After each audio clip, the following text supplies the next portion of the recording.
Yes, എന്തായാലും മലപ്പുറം വിഭജനം മാത്രമല്ല ഇരു മുന്നണികളെയും സംബന്ധിച്ചിടത്തോളം പ്രധാനപ്പെട്ടതായി മാറുന്നത്. നേരത്തെ ബൈജു സൂചിപ്പിച്ചതുപോലെ കേരളത്തിന്റെ മുഖ്യമന്ത്രിയും പ്രതിപക്ഷ നേതാവും ഒരേ വേദിയിലേക്ക് ഒരുമിച്ചെത്തുന്നു എന്നത് മറ്റൊരു പ്രത്യേകത കൂടിയാകുമ്പോൾ അവിടെ ജമാഅത്തയുടെ നിലപാടിന്മേലുള്ള പ്രതികരണങ്ങൾ കൂടി പ്രധാനപ്പെട്ടതായി മാറും എന്ന് വേണം നമുക്ക് അനുമാനിക്കാൻ. പ്രത്യേകിച്ച് തദ്ദേശ തെരഞ്ഞെടുപ്പിന്റെ ചിത്രം പരിശോധിക്കുമ്പോൾ UDF ആശ്വാസമാകുന്നത് ന്യൂനപക്ഷ വോട്ടുകൾ ഇത്തവണ UDF നിന്നു എന്നതാണ്.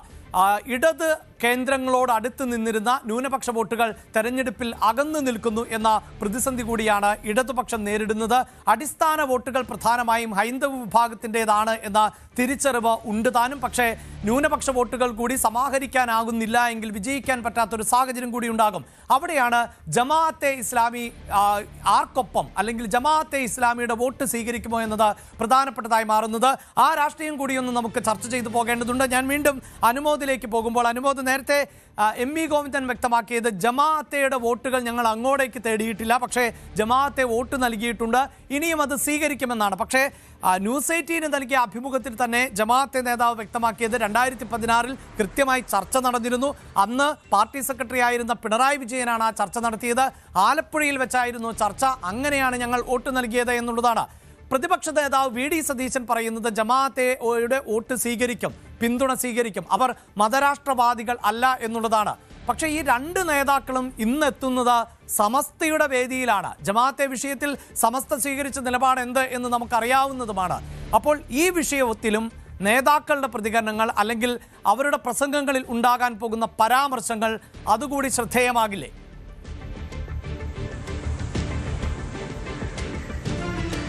അഭിലാഷ്, ജമാഅത്തെ ഇസ്ലാമിക്കെതിരെ വലിയൊരു പ്രമേയം പാസാക്കിയ അതേ വേദിയിലേക്കാണ്, സമസ്തയുടെ വേദിയിലേക്കാണ് പിണറായി വിജയനും VD സതീശനും ഇന്ന് എത്തുന്നത് എന്നുള്ളതാണ് രാഷ്ട്രീയമായിട്ട് ഏറ്റവും പ്രധാനപ്പെട്ട ഒരു കാര്യം.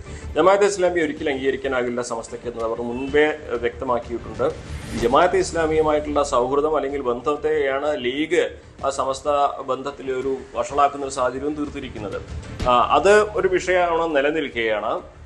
ഈ പിണറായി വിജയനും VD സതീശനും ജമാഅത്തെ ഇസ്ലാമി വിഷയത്തിൽ രണ്ട് ധ്രുവങ്ങളിൽ നിൽക്കുന്ന നേതാക്കളായിട്ടുള്ളവർ ഒരു വേദിയിലെത്തുന്നത് സ്വാഭാവികമായിട്ടും സമസ്തയുടെ നിലപാടിനോട് ചേർന്ന് നിൽക്കുന്ന സമീപനം തന്നെയായിരിക്കും പിണറായി വിജയന്റെ ഭാഗത്ത് മുഖ്യമന്ത്രി ഭാഗത്തുണ്ടാകുക എന്നുള്ളതിൽ സംശയമൊന്നുമില്ല. കാരണം ജമാഅത്തെ ഇസ്ലാമിക്കെതിരെയും അതുവഴി മുസ്ലിം ലീഗിനെതിരെയും മുസ്ലിം ലീഗിന്റെ വലിയൊരു വിഭാഗം അണികളുള്ള സമസ്ത വേദിയിൽ ആഞ്ഞടിക്കാൻ കിട്ടുന്ന അവസരം അദ്ദേഹം രാഷ്ട്രീയമായിട്ട് ഉപയോഗിക്കുക തന്നെ ചെയ്യുമെന്ന് വേണം കരുതുവാൻ. കാരണം സമസ്തയുടെ ഒപ്പം നിന്ന് സമസ്തയുടെ ആശയങ്ങൾക്കൊപ്പം ഞങ്ങൾ ഉണ്ടെന്ന് ഉറപ്പുകൊടുത്ത്, എന്നാൽ ലീഗിന്റെ വലിയ ഒരു വിഭാഗം നേതാക്കൾ സമസ്തയിലുള്ളവരാണെന്ന സാഹചര്യത്തിൽ ലീഗ് ജമാഅത്തെ ഇസ്ലാമിയുടെ ഒപ്പം നിൽക്കുന്നു എന്നൊരു സന്ദേശം നൽകി രാഷ്ട്രീയമായിട്ട് ഈ ഒരു വിഷയത്തിൽ ഒരു മേൽക്കൈ നേടാൻ വലിയ വിമർശനം ഉന്നയിച്ച് തരത്തിലൊരു ചർച്ച നടത്തുവാനും അത്തരത്തിലൊരു മേൽക്കൈ നേടുവാനും ഇടതുപക്ഷത്തിന് ഈ ഒരു സാഹചര്യത്തിൽ സാധിക്കും. ആ ഒരു പ്രസംഗം കൊണ്ട് അല്ലെങ്കിൽ ആ ഒരു വേദിയിലെ അദ്ദേഹത്തിന്റെ വാക്കുകൾ കൊണ്ട് എന്നുള്ളത് പ്രധാനപ്പെട്ട ഒരു കാര്യമാണ്. മറുവശത്ത് VD സതീശൻ സ്വാഭാവികമായിട്ടും അദ്ദേഹത്തിന്റെ പല രാഷ്ട്രീയ പ്രസ്താവനകളും നമ്മൾ കണ്ടിട്ടുള്ളത് രാഷ്ട്രീയ വേദികളാണ്. നിലമ്പൂരിൽ ആണ് അദ്ദേഹം ജമാഅത്തെ ഇസ്ലാമിയെ പിന്തുണച്ചുകൊണ്ട് അവരുടെ മതരാഷ്ട്രവാദം സ്വീകരിക്കുന്ന ഒരു പരാമർശം ഒരു വാർത്താ സമ്മേളനത്തിൽ അദ്ദേഹം വ്യക്തമാക്കിയത്. സമാനമായ നിലപാട് അദ്ദേഹം ഇപ്പോഴും സ്വീകരിക്കുന്നു. പക്ഷേ സമസ്തയുടെ വേദിയിൽ അദ്ദേഹം ഒരു പക്ഷേ ഇതൊരു രാഷ്ട്രീയമായിട്ടുള്ള വേദിയല്ല എന്ന കാരണത്താൽ അല്ലെങ്കിൽ വിശദീകരണം പറഞ്ഞ് അത്തരത്തിലുള്ള പരാമർശങ്ങൾ ഒഴിവാക്കുമെന്നാണ്. കാരണം അതൊരു തന്ത്രപരമായ സമീപനമാണ്. ഒരു തരത്തിലും ജമാഅത്തെ തള്ളിപ്പറഞ്ഞുകൊണ്ട് ഈ തെരഞ്ഞെടുപ്പിന്റെ തൊട്ടടുത്ത് നിൽക്കുന്ന സാഹചര്യത്തിൽ VD സതീശനും UDF-നും ഈ ഘട്ടത്തിൽ മുന്നോട്ട് പോവുക എളുപ്പമാകില്ല. മറുവശത്ത് സമസ്തയെ പിണക്കുവാനും സാധിക്കില്ല. കാരണം സമസ്ത എക്കാലവും UDF-നൊപ്പം നിൽക്കുന്ന അല്ലെങ്കിൽ മുസ്ലിം ലീഗിന്റെ വലിയൊരു ശക്തി സ്രോതസ്സാണ് എന്ന തരത്തിലാണ് വിലയിരുത്തുന്നത്. അപ്പോൾ സത്യത്തിൽ കോൺഗ്രസിനാണ് ഈ മധുരിച്ചിട്ട് തുപ്പാനും വയ്യ, കഴിച്ചിട്ട് ഇറക്കാനും വയ്യ എന്നൊരു സാഹചര്യത്തിലേക്ക് എവിടെ എത്താൻ പോകുന്നത്.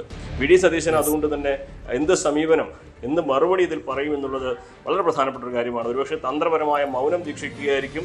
ഇത് സമസ്തയുടെ വേദിയാണ്, രാഷ്ട്രീയ പരാമർശങ്ങൾക്കുള്ള രാഷ്ട്രീയ മറുപടികൾക്കുള്ള വേദിയല്ല എന്നൊരു നിലപാട് സ്വീകരിച്ച അദ്ദേഹം മൗനം പാലിക്കാനാണ് സാധ്യത. പക്ഷേ ഇടതുപക്ഷം, മുഖ്യമന്ത്രി പിണറായി വിജയൻ സമസ്തയുടെ വേദിയിൽ വെച്ച് ജമാഅത്തെ ഇസ്ലാമിക്കെതിരെ വലിയ വിമർശനങ്ങൾ ഉന്നയിക്കാനുള്ള സാധ്യത ഉണ്ട്. അതിന്റെ രാഷ്ട്രീയവും നമ്മൾ പറഞ്ഞു കഴിഞ്ഞു. തീർച്ചയായും അതാണ് ഇതിന്റെ രാഷ്ട്രീയം. അതായത് ബൈജു, ഞാൻ അവസാനിപ്പിക്കുകയാണ്. ഏറ്റവും ഒടുവിൽ അനുമോദ് പറഞ്ഞു വെക്കുന്നത് പോലെ ഇത് തെരഞ്ഞെടുപ്പ് കാലഘട്ടമാണ്.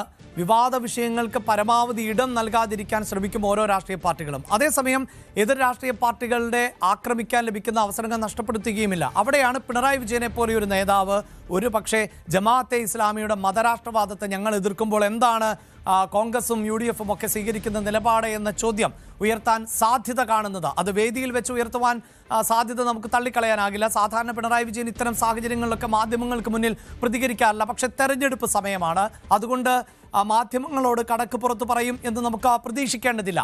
അതേസമയം പ്രതിപക്ഷ നേതാവ് ഒരുപക്ഷെ വേദിയിലല്ല എങ്കിൽ പുറത്തെങ്കിലും മാധ്യമങ്ങളുടെ ചോദ്യത്തിന് മറുപടി നൽകേണ്ടതായി വരില്ലേ? എന്തായിരിക്കാം സംഭവിക്കാൻ പോകുന്നത് ബൈജു?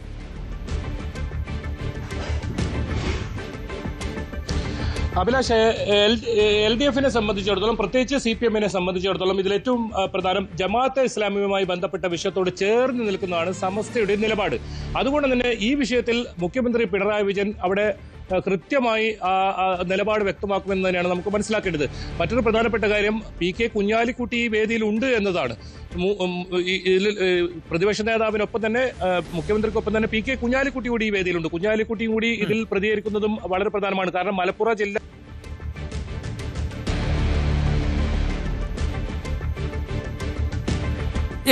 ചില സാങ്കേതിക പിഴവുകളുണ്ട്. എന്ത് തന്നെയാണെങ്കിലും പ്രമുഖ നേതാക്കൾ സൂചിപ്പിക്കുന്ന പോലെ മുഖ്യമന്ത്രി പിണറായി വിജയൻ, പ്രതിപക്ഷ നേതാവ് VD സതീശൻ, അതോടൊപ്പം തന്നെ PK കുഞ്ഞാലിക്കുട്ടി ഉൾപ്പെടെയുള്ള നേതാക്കൾ കൂടി ഈ ചടങ്ങിൽ ഭാഗമാകുമ്പോൾ കേരള രാഷ്ട്രീയം ഇപ്പോൾ ചർച്ച ചെയ്തുകൊണ്ടിരിക്കുന്ന പ്രധാന വിഷയങ്ങളിൽ ഇവരുടെ പ്രതികരണങ്ങൾ ഉണ്ടാകുമോ?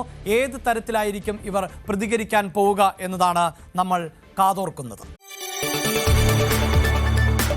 കൂടുതൽ വാർത്തകൾക്ക് News 18 Keralam YouTube channel subscribe ചെയ്യുക.